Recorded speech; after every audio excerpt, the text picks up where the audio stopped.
Good morning. We have the full team assembled here. From my far left, Beth Garvey, Counsel, John O'Lieber, Acting Board Chair and CEO of the MTA. Thank you very much for stepping up and taking charge here, Janet. We all thank you on behalf of the people of the state. Robert Mihica, Budget Director. To my right, Melissa DeRosa, Secretary to the Governor. To her right, Rick Cotton, Executive Director of the Port Authority, who's been doing a magnificent job all across the board. Every time I go by LaGuardia, I smile, thanks to you. Happy Monday morning. We have a situation, as they say, and it's a serious situation, and I want to start to address it. This COVID Delta variant has brought much confusion to not just the people of the state, but people all across the nation. CDC came out with new guidance, which was dramatically different than the guidance they had said. Local governments are now trying to figure out how to deal with the local guidance. Obviously, in this time of toxic politics, you then overlay politics on top of it. Far left, far right, adds to the confusion. And just the sudden reversal by the CDC is so abrupt as to cause cynicism and confusion, to be frank. That's where we are. What works with New Yorkers, and what has always worked with New Yorkers, is give us the facts. Just give me the facts. I understand you have an opinion. That's nice, and I'd like to hear it. Even if I don't want to hear it, they'll say, I would like to hear your opinion. But give me the facts first, please, okay? Here are the facts, and then I'll give you my opinion. The Delta variant does spread very quickly. New York, over the past month, number of hospitalizations basically doubled. Number of cases over the past month, basically a fourfold increase, okay? So yes, Delta variant spreads very quickly. If you are vaccinated, you're less likely to catch it, and you're very unlikely to be hospitalized. When you look at the infection rate among those who are fully vaccinated, 4 out of 100,000, unvaccinated, 17 over 100,000, fourfold increase. Hospitalization, if you're vaccinated, 0.19 per 100,000. Unvaccinated, 1.25 per 100,000. So that's a fact. If you are unvaccinated, Delta variant should be a major concern to you, and you should be worried about it. Well, New York, we did a great job on the vaccine. 75% of the people have one shot. Yes, but that means 24% don't. 24% is a big number. It's 3.5 million. Next fact, vaccinated people can spread the Delta variant. This is the fact that caused the CDC to change their position quickly. This is what they called a pivotal discovery, largely based on a situation in Massachusetts on Cape Cod. They have other examples of it across the nation, but they basically focused on the situation on Cape Cod, where they found that vaccinated people can spread the Delta variant. The problem with that is you then have 100% of the people spreading the Delta variant. That's why they consider that a pivotal piece of information. At the same time, people who were vaccinated, much, much lower, hospitalization rate much, much lower. That was true in Cape Cod also. Fact, almost all new cases are the Delta variant.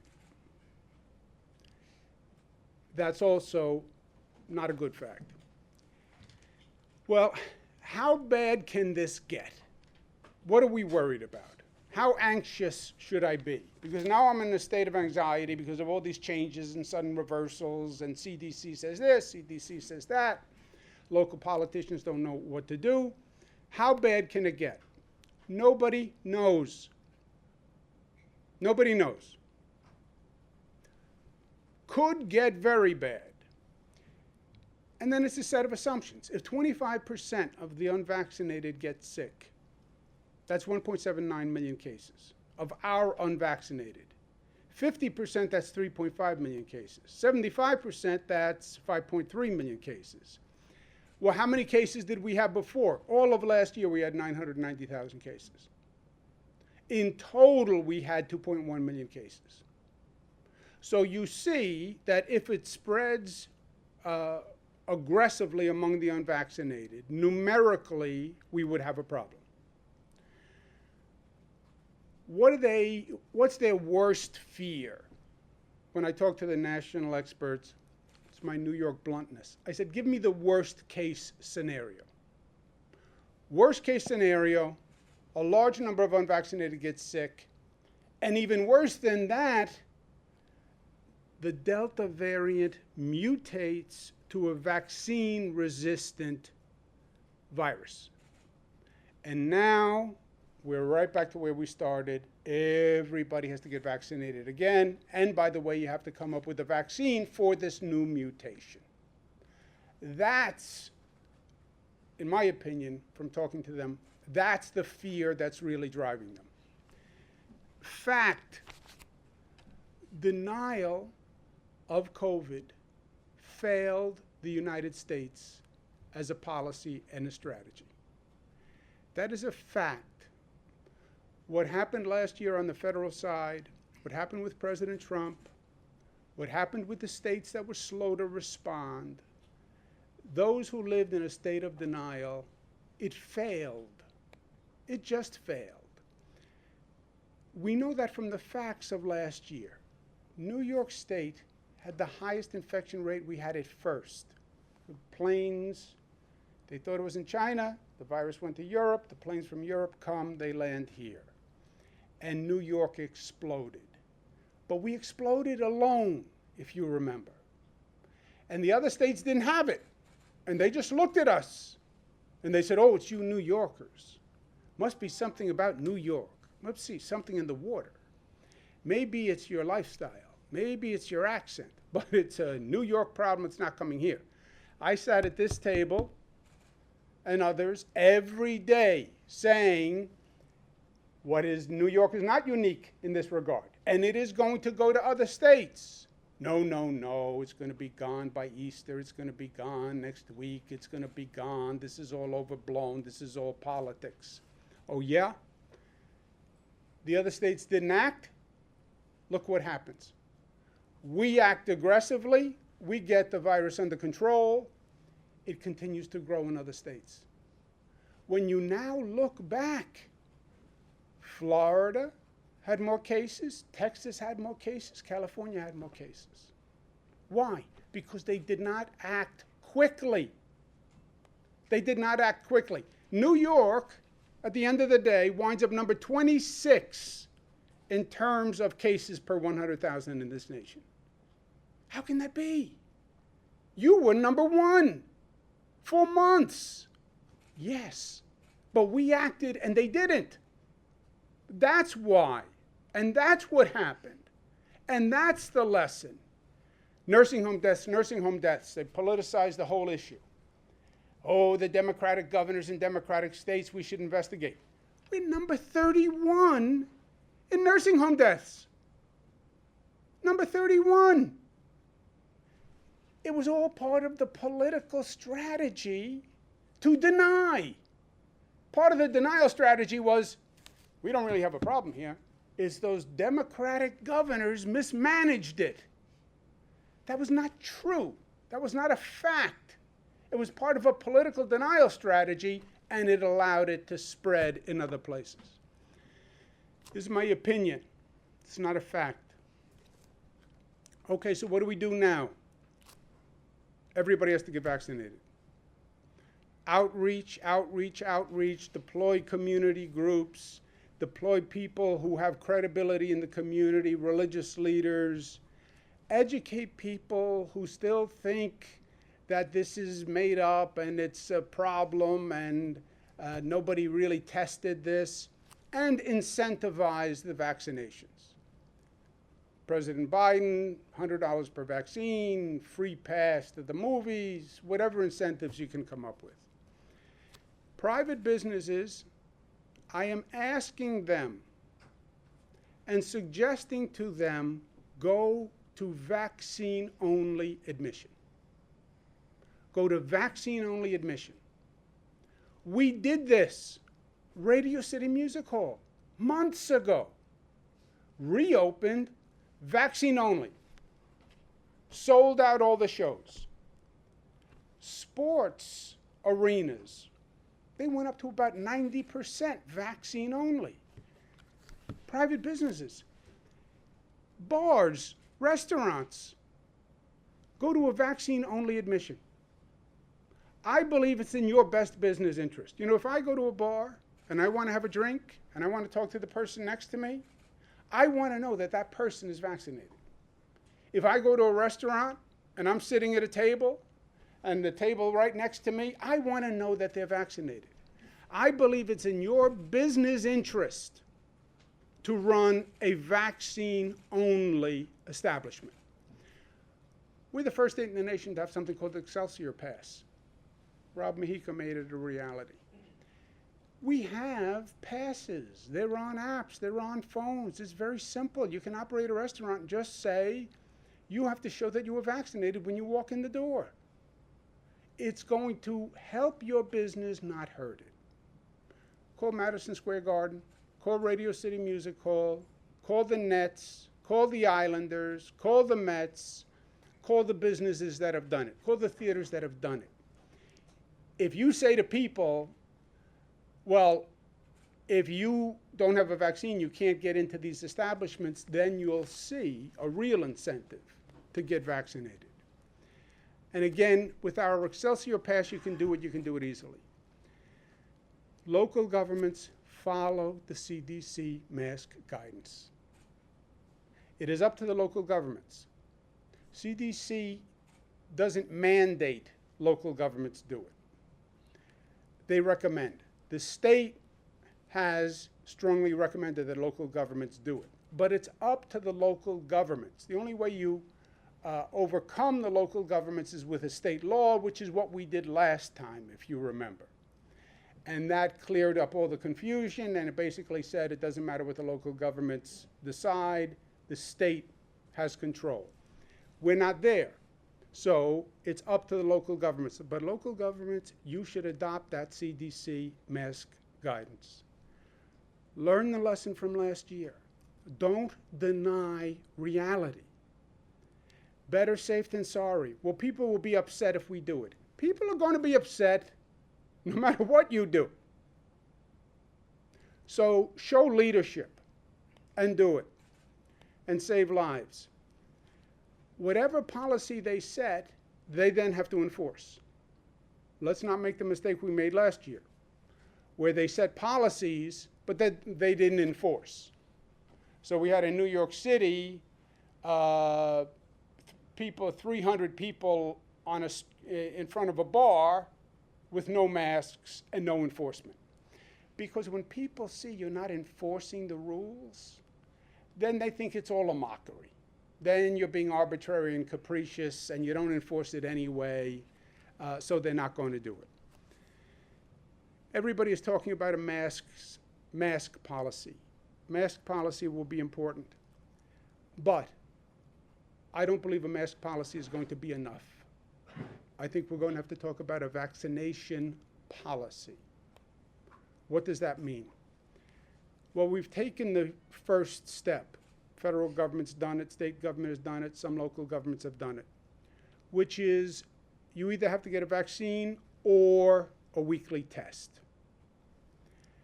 That's the first step, but it's only the first step. That, I believe, we need to expand.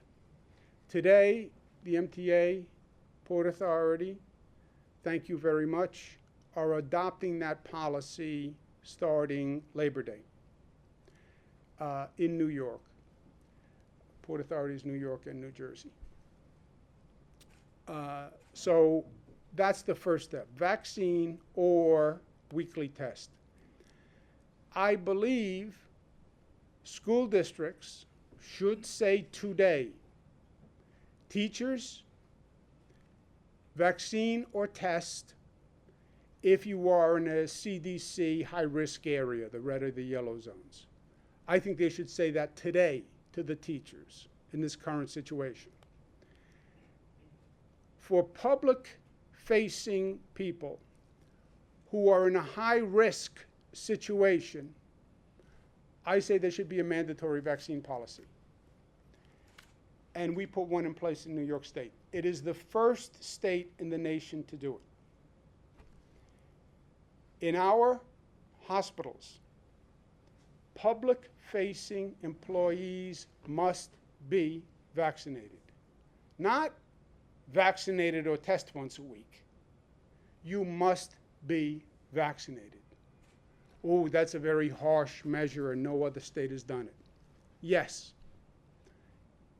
But I disagree with your word, harsh, even though it was my word. It's smart.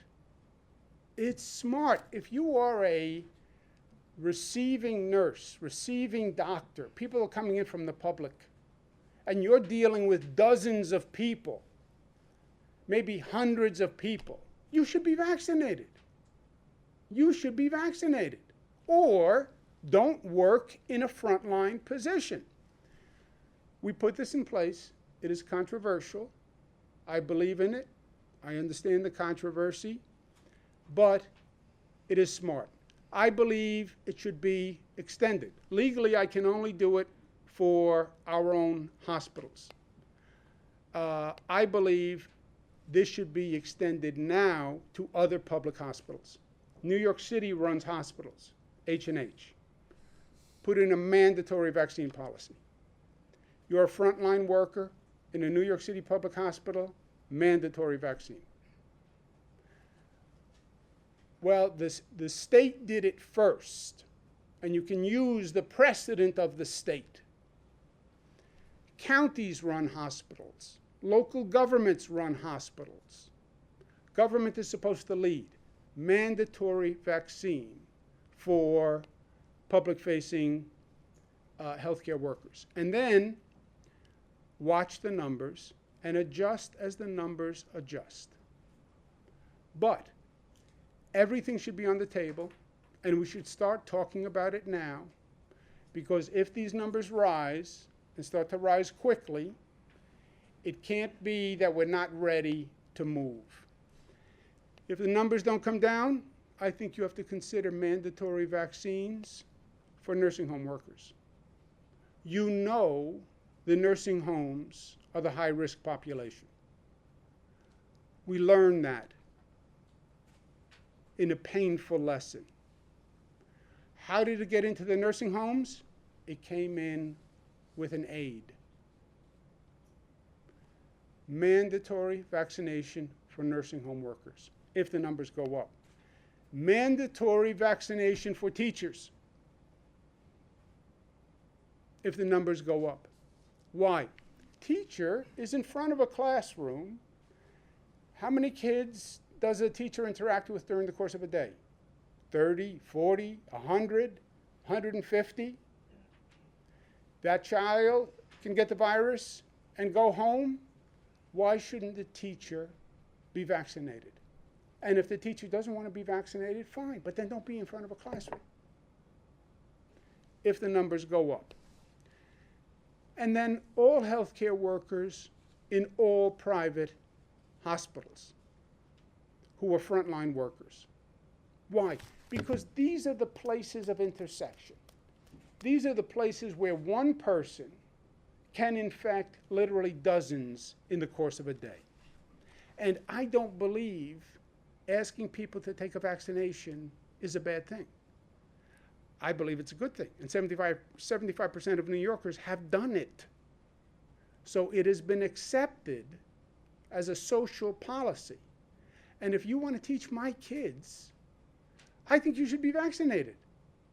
And if you want to take care of my mother in a nursing home, I think you should be vaccinated. That's how it came into the nursing homes in the first place.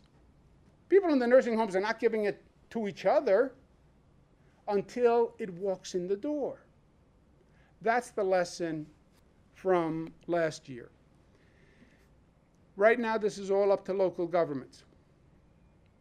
If they don't act, then we'll be where we were last year, where it becomes a statewide emergency and the state is going to have to act. Today, I want to thank Mr. Rick Cotton. I want to thank Mr. Jano Lieber for stepping up and making the right decision, which is also a hard political decision. They're going to go back to their offices today. Their phones are going to ring. They're going to have a lot of people saying, I don't want to take the vaccine.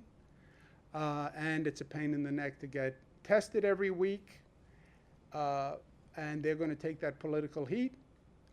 But it was the right decision, and I thank them for it.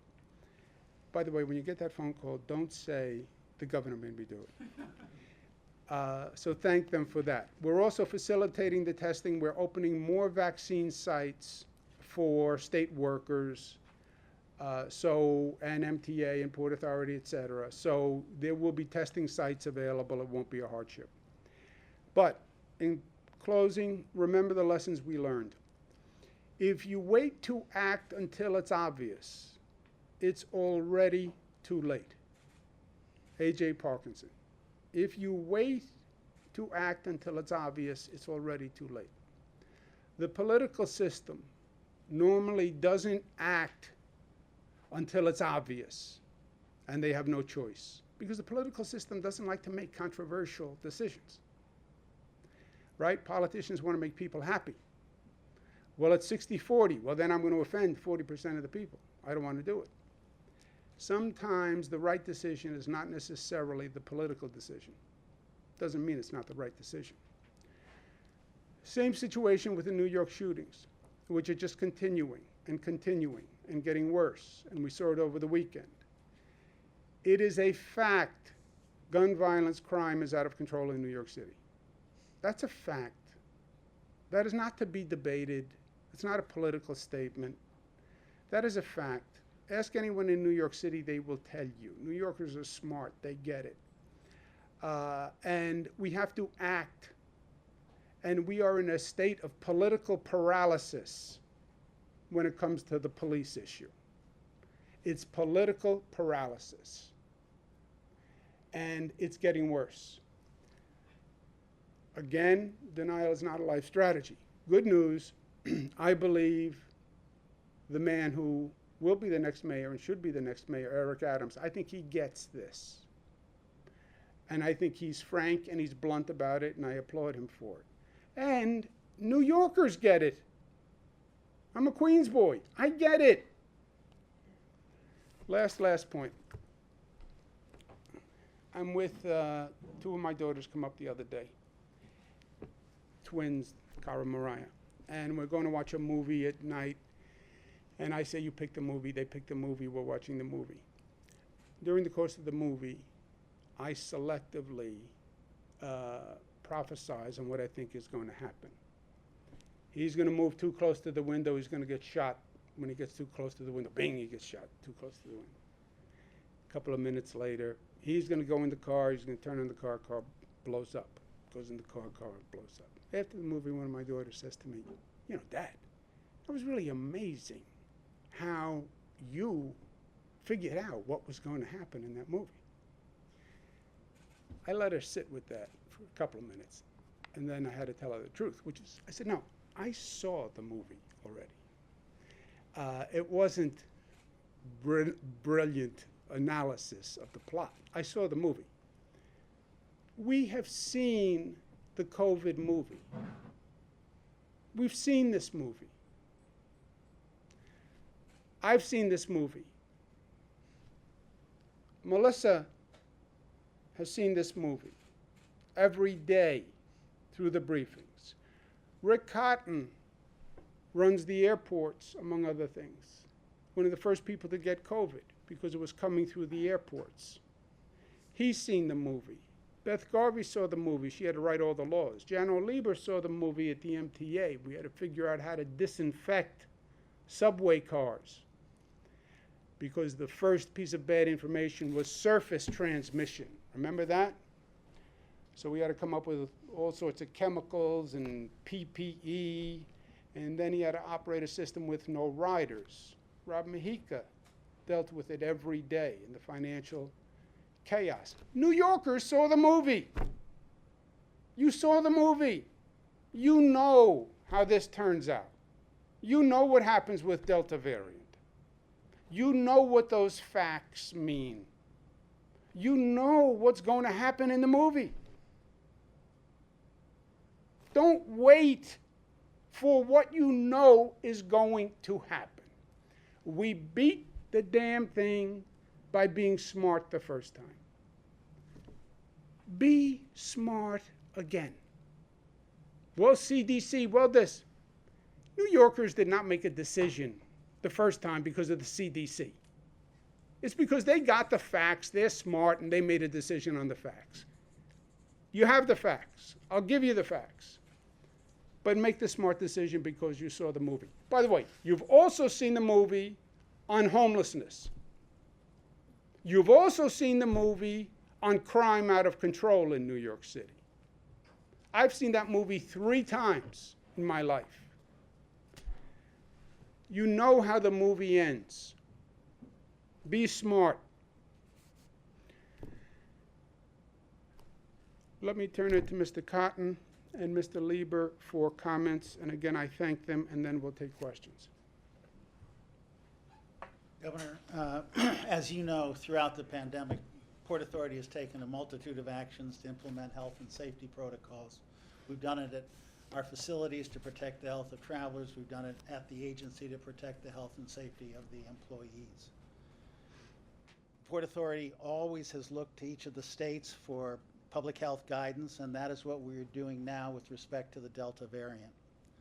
In accordance with the guidance and decisions announced by Governor Cuomo, announced by New York State, we have made the decision to establish a weekly testing program for all unvaccinated Port Authority employees who report to locations in New York. We are also redoubling our effort to encourage all employees to get vaccinated. We're carefully consulting with the leaders of the Port Authority unions to assist in this effort and to provide advice and suggestions in terms of implementation plans. I want to end by thanking all of the employees at the Port Authority who've dedicated themselves to implementing health and safety protocols up to now, and we will continue to do so in the future as the challenge of the Delta variant continues. Thank you, Governor. Thank you, Mr. Khan. Mr. Lieber. Thanks, Governor. At the MTA, we've got no higher priority than the health and safety of our workforce. The new vaccinate and testing mandate is being introduced to make sure that our employees are as protected as possible against the Delta variant as the cities and the region's recovery picks up speed. To date, nearly 70% of our workforce has already been vaccinated. It's great progress, but we can and have to do better. So over the course of this crisis, the MTA lost 168 brave heroes. Even one would have been too many. And we don't want to see that number go up. As the governor said, the data from the CDC and from other health experts is clear. The available vaccines are safe, effective at minimizing severe risk of illness, especially from the Delta variant. We've seen proof of that at MTA Construction and Development, the organization I've been heading in recent years. I'm proud that more than 80% of MTA Construction and Development employees have received their shots. We did this by aggressive outreach and by working closely with our labor partners. And the labor unions are continue to be part of our outreach efforts going forward. It's been MTA's mission from the start to make getting vaccinated as easy and convenient and possible. As early as January, thanks in large part to the governor and the state's leadership, we had sites up and running, serving employees, and we provided paid travel time for employees to get their shots. As demand slowed over the summer, we adjusted locations and hours to serve the widest number of people, but now we're going to flood the zone with sites across the MTA service area to give employees maximum convenience. And some of those will be mobile vans going to all the different MTA worksite locations. In the meantime, our public vaccination program will continue at some of the major transit hubs, Penn, Grand Central. To date, that has helped more than 30,000 people get their shots, just those two locations. It's quick, it's convenient, and we were giving away free transportation passes as an incentive. It's been working.